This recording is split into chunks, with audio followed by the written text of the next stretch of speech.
Based on all of the challenges that organizations face when becoming breach ready and the challenges in responding to a breach, we can reflect on each one of those and look at how should we be setting ourselves up for success.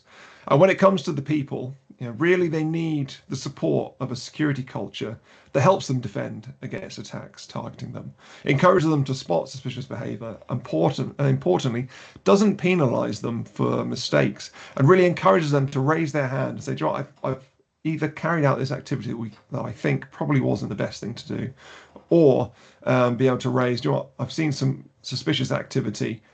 I think that it needs to be looked into," or even asking that question, even of a phishing email, having the facility to be able to get that phishing email reviewed to understand actually is that legitimate or not, or importantly, if it is analysed and found that it is malicious, enables the teams to be able to look at the wider inboxes to see are there other instances of it and have other people clicked on the link, opened that attachment. So really the sooner that IT and security teams get visibility incident, the sooner we can respond and kick off that response effort to limit the impact. Really the takeaway there is that our users really are our first line of defense against many, many threats, and empowering them can only be beneficial.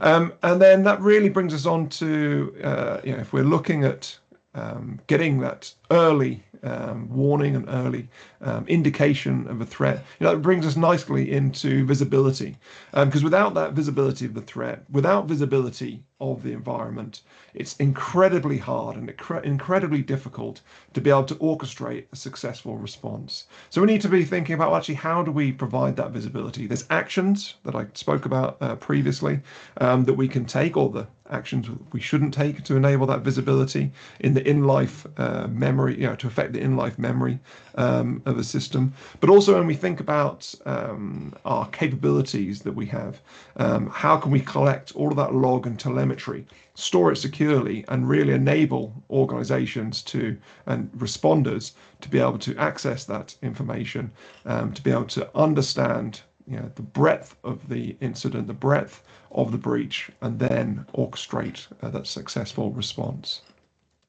And when a breach does happen, organizations need those robust processes that they can rely upon. And that is one of the challenges that we see, not having them in place. And they need to think about, even at the low level, it's building in that ability, making sure that capability is there to be able to triage, investigate, and contain. That's really getting ahead of the game as much as possible. But also we need to live in a world where we understand that it's not a case of if we're going to get breached, but it's a case of when we're going to get breached. So we need to have those clear processes, clear escalation procedure to engage incident response. And that's whether it's an internal incident response team, whether it's an external incident response team, or a hybrid between the two. And everyone needs to understand their roles. Everyone needs to understand their responsibilities, and also they need to understand what is expected of them. And we need to have that plan. This is where incident response playbooks become so important. It's essential that these are defined. Really, that is incident response readiness. As I say, clear roles and responsibilities, a defined incident response team. Who are you going to call? If it's not a capability you have internally, make sure that you have that team defined, understand who you're working with to be able to place that call and get the help when you really need it. And then you need to have your response plans defined and documented, those playbooks to hand that can be used to guide the response. And even if it's an external incident response team, to make sure that they are engaged to understand the environments, they have some domain knowledge and readiness up front. That's all in the name of supporting that incident response process. Act faster, limit the impact. Very simple. And obviously all of this is all wasted if it's not tried, it's not tested, and if all the important players are not trained and aware, so they don't know what to do. fixing those, doing the training, running these exercises will enable calmer heads to prevail. It'll enable swift decision making, swift action, and concise and accurate communication.